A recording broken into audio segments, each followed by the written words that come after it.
You know that little voice in your head that whispers, "Something's off"? Mine didn't whisper. It screamed. It began with the orange juice. Not metaphorically. I'm talking about literal, freshly squeezed orange juice. My husband, Ryan, started bringing it to me every morning like he was auditioning for Husband of the Year, which would have been sweet if he hadn't been the same man who once handed me a spoon and told me to just stir faster when I had menstrual cramps. "Drink. Up," he'd say, placing the glass on my nightstand with a smile that felt forced, like he'd watched a YouTube tutorial on how to appear caring. The first few times, I drank it. I mean, we'd been married 6 years. You build a certain trust when someone has seen you throw up after too much wine, cried through The Notebook 5 times, and still offered you half their fries. But something about the way his eyes lingered on the glass too long? Red flag. So I started pretending. I'd take a few sips, set it aside, and flush it down the toilet when he left. Yes, I flushed orange juice. Yes, I am that paranoid. And it turns out I was right to be. A week into the great juice conspiracy, I had the bright idea of getting it tested. My friend Annie works in a lab. Okay, she's not supposed to test random food items from paranoid housewives, but a bottle of Pinot. Noir and a sob story can go a long way. The results? Traces of benzodiazepines. You know, the stuff they give to people who can't sleep or are about to fly coach for 16 hours. Only, I wasn't prescribed anything. My hand shook as I stared at the email. Low but consistent doses. Someone is trying to sedate you. It was official. My husband was drugging me. Let's rewind for context. I'm Madison, 39, recently retired early, thanks to a very generous inheritance from my late grandmother. I live in upstate New York, in a colonial-style house with too many windows and not enough warmth, both emotionally and insulation-wise. Ryan was my yoga instructor turned husband. He used to make me sweat for $30 an hour before I made him sweat by saying "I do" at a vineyard wedding surrounded by my dead relatives' money. At first it was good. He made me laugh, he complimented my eyebrows, and he was charming in that smug golden retriever kind of way. My friends said he was a little too pretty, but I liked pretty. I liked the way he said, "Namaste," like it meant, let's skip to dessert. But lately, he'd been weird, calculated, too attentive in all the wrong ways. Like the time he offered to draw me a bath after my tennis lesson, except I don't play tennis. Or when he asked if I'd updated my will yet, just in case, while we were watching Dateline. I mean, come on. Not even trying to be subtle? It only got worse after the juice incident.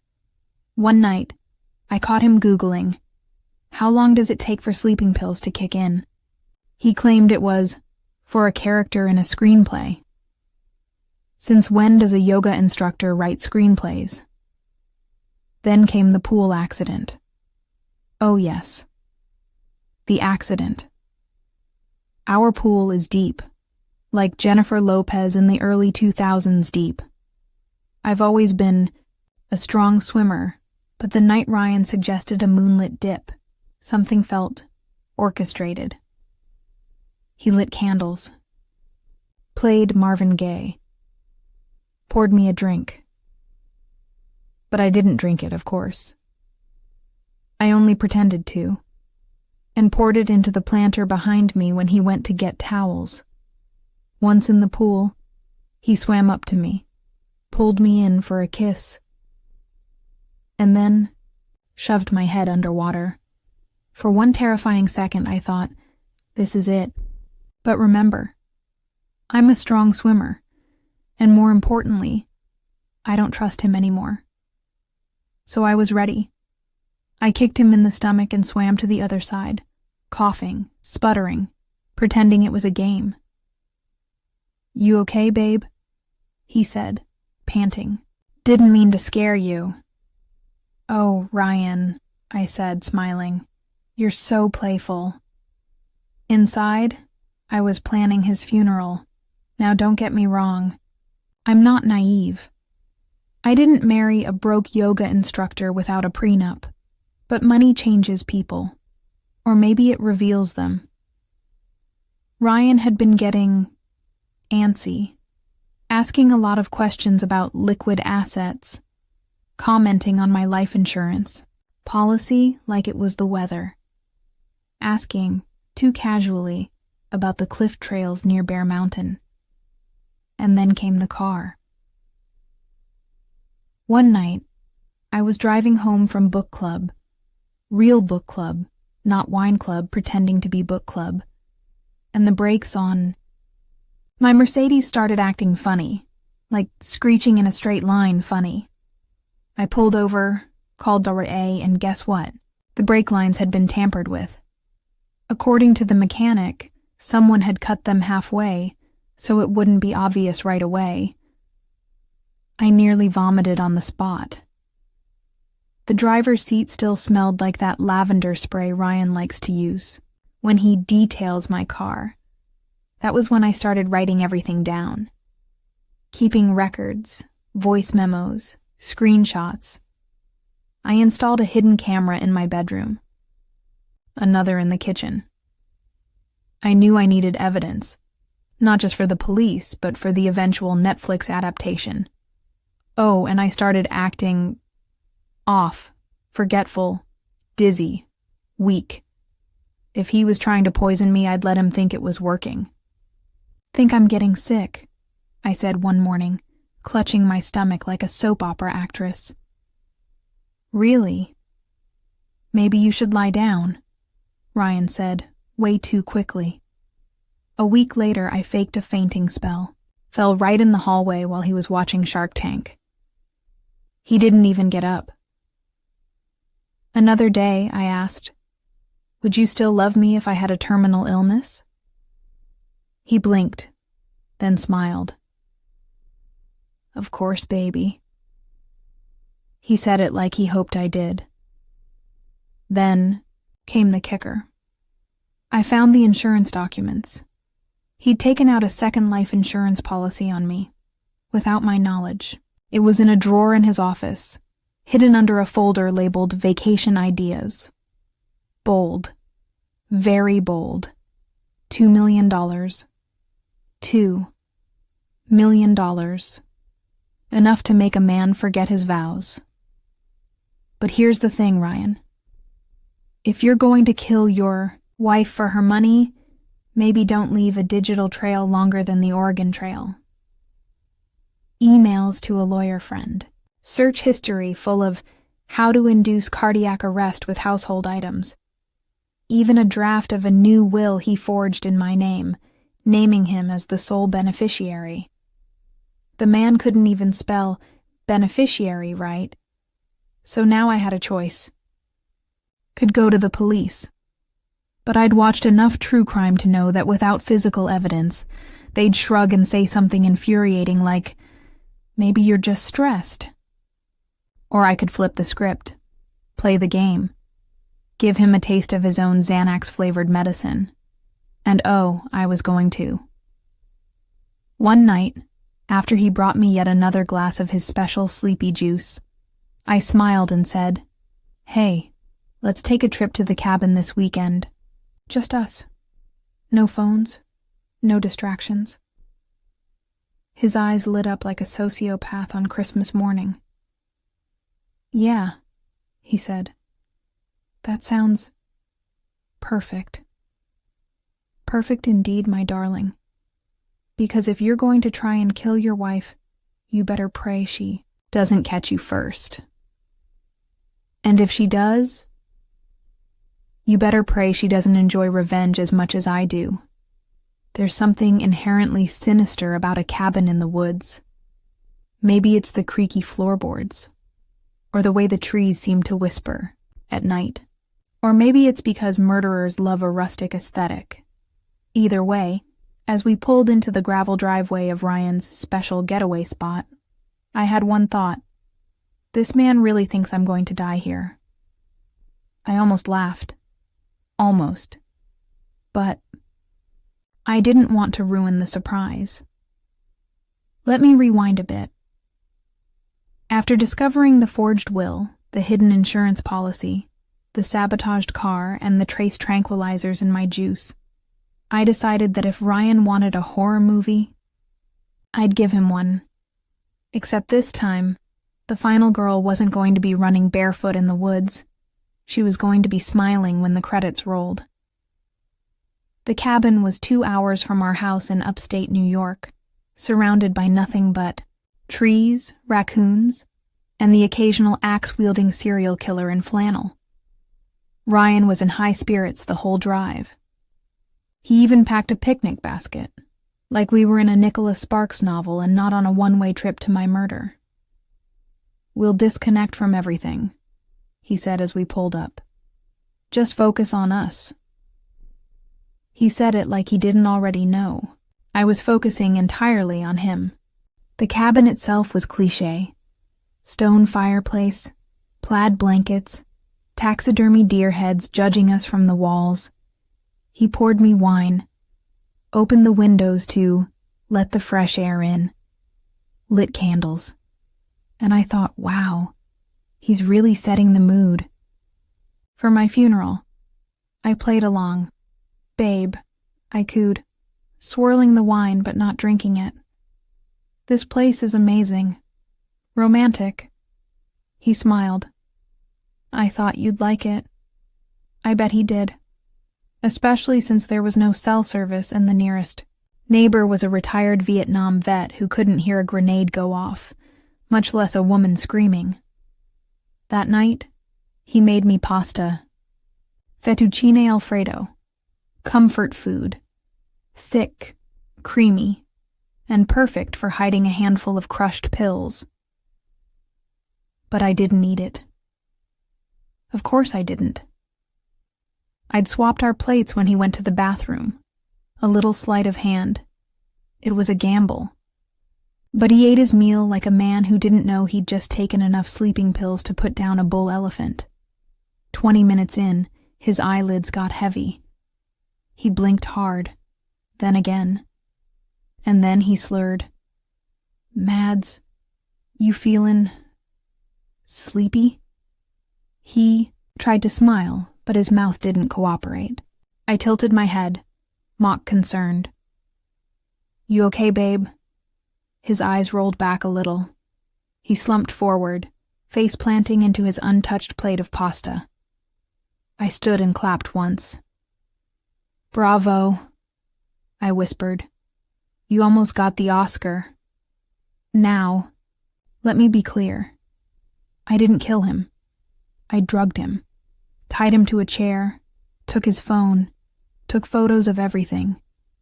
And when he woke up, hours later, drooling and confused, I was ready. I'd set the scene like something out of Criminal Minds. Him strapped down with duct tape, his laptop open to the forged will, the insurance policy laid out on the table. I had screenshots of his browser history printed and taped to the wall like some deranged detective's vision board. When he blinked up at me, dazed and panicked, I sat across from him, sipping the wine I'd brought from home, the good kind, not the $6 bottle he tried to poison me with. "Hi, honey," I said sweetly. "Sleep well?" He grunted against the gag. I removed it. I'm not a monster, just a woman pushed to the edge. "What the hell is going on?"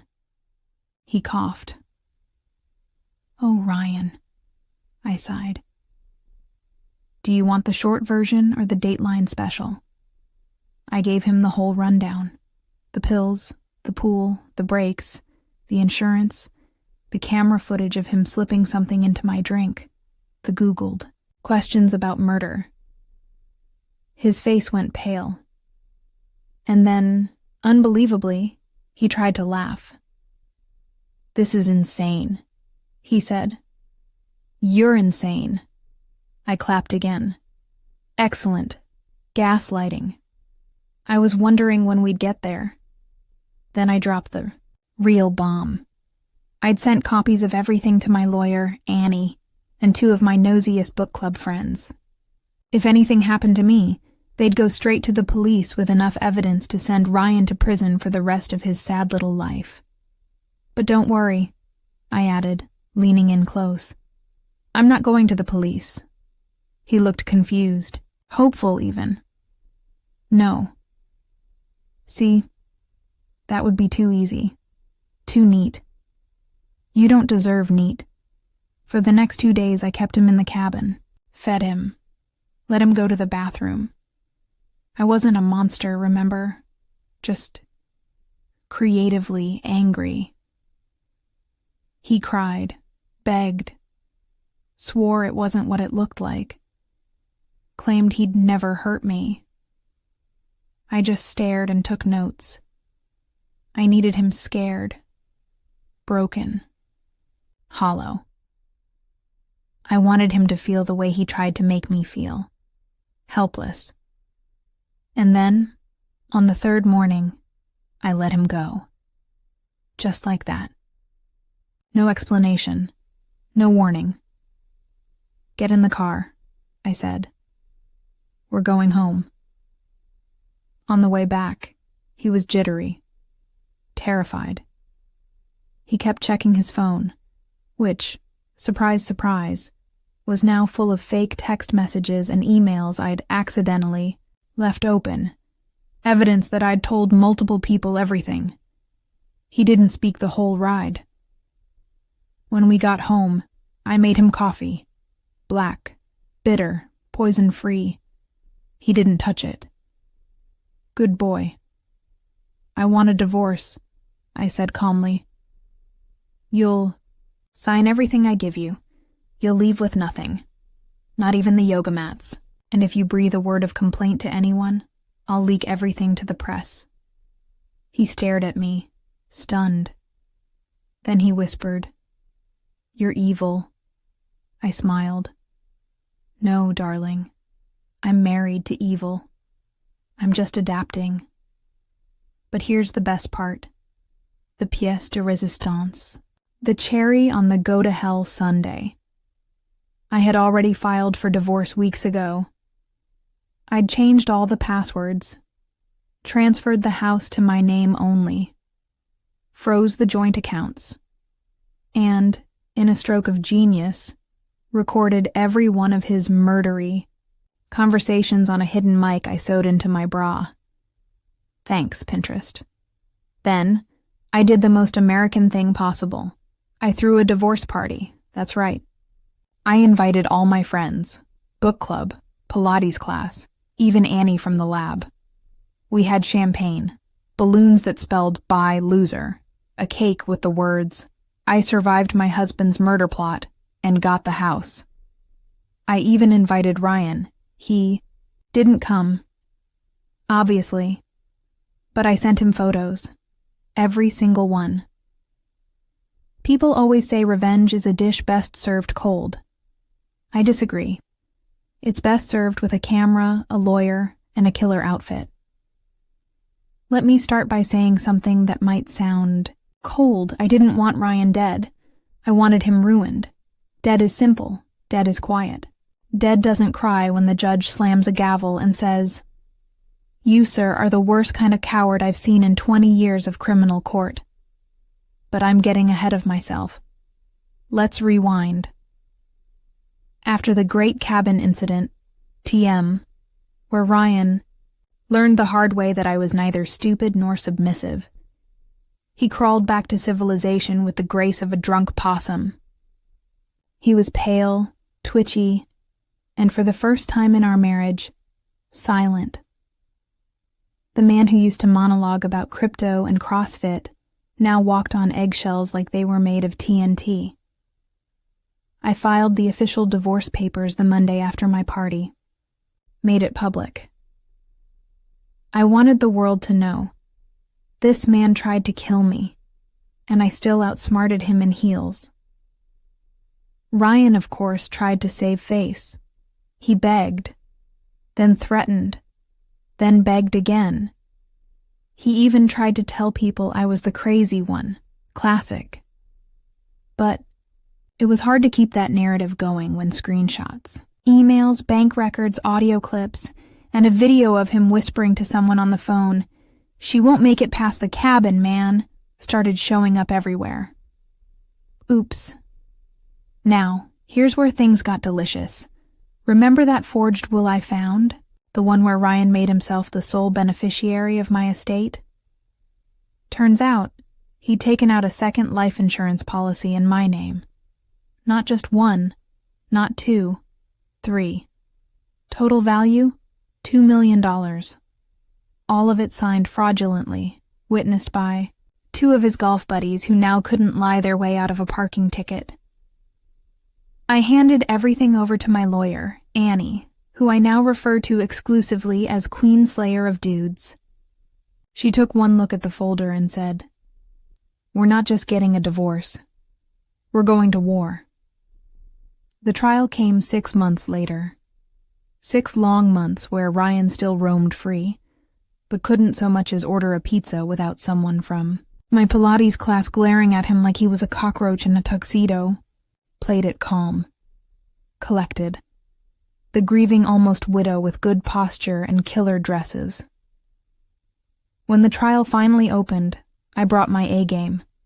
So did Annie.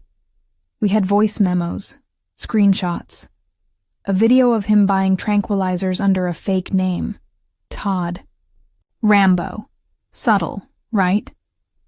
We had receipts showing he'd drained our savings to pay off his gambling debts, and a very compelling clip of him screaming at me during one of our romantic getaways. "Your money is wasted on you. You don't even know how to spend it right." Charming. Ryan's defense team tried everything. Claimed the pills were for him, that the insurance was standard precaution, that I was mentally unstable.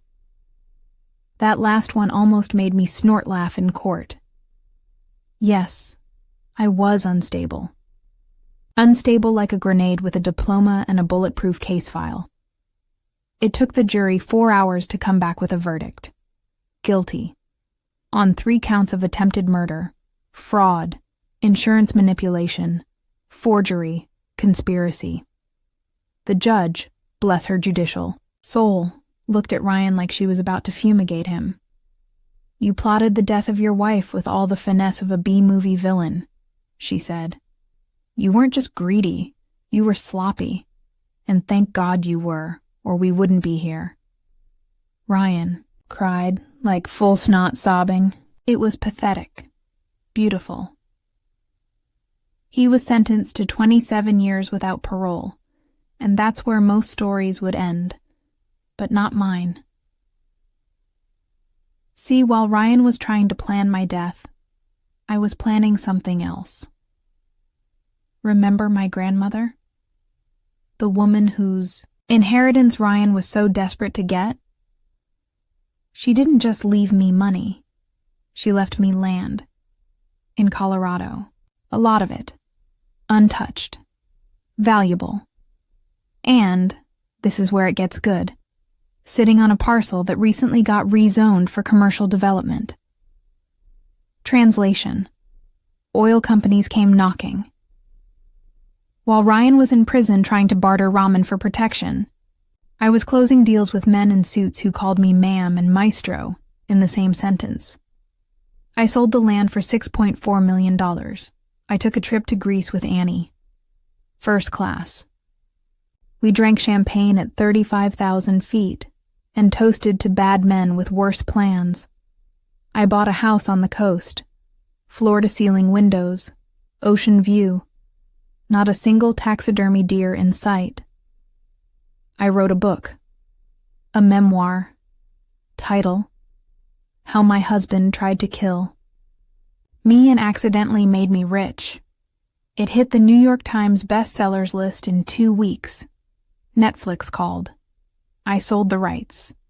Spoiler alert, Charlize Theron's playing me. Ryan?